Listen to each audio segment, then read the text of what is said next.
ان waxa la yiraahaa marin mursal waxaan ahaan jiray fanaanad Soomaaliyeed oo qaaliya maantaytana waxa ay noloshayda ku dambeysay inaan ahay qof Soomaaliya oo qaxootiya oo ku nool dalka Denmark waxaan jeclahay inaan ummadda Soomaaliyeed iyo wixii daawanayo dhanba aan halkaan uga jeediyo wadanka aan ka imid oo la yiraahdo Soomaaliya wuxuu ahaa wadan weyn oo qaaliya oo qani ah buu ahaa oo wax soo saarkiisa iyo dhinac walba quruxdiisu ay aad isku gudbridan tahay waxa dhacday marka wadankayaga horta waxaan rabaa halkaan inaan horta horeetay kaga muujiyo markii uu quruxda badnaan jiray sidoo ahaa waxaan kaloo jeclahay inaan idin muujiyo waxa jirta dadkii aniga aan la noolaa oo fanaaniinta oo saaxiibaday ahaa waxay ahaayeen dadkaas fanaaniinta ah ugu yaraan 400 oo qof oo ka shaqeysa tiyaatarka nationale kulaha murtida iyo madaalada dadkaas oo maantayta aan qaarkood lahaynin meel ay jiraan dhinteenan qaarna dhinteen qaarna meel ay ku nool yihiin aan caawiyta la ogeyn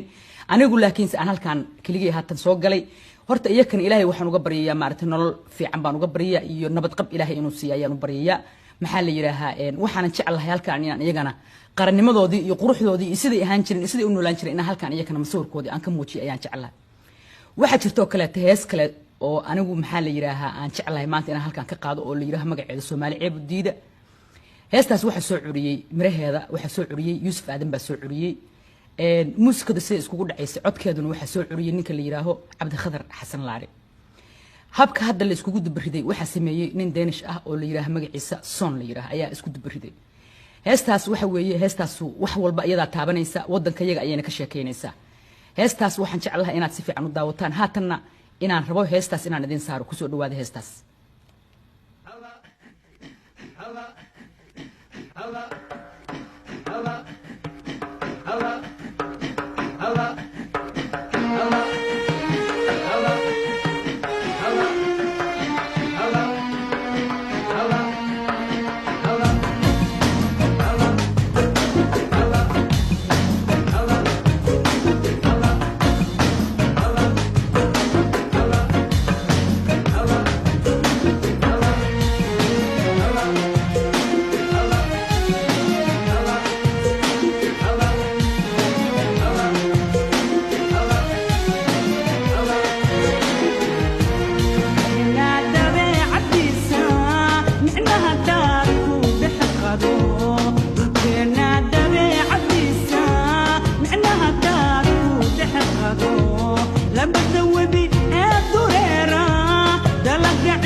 Somali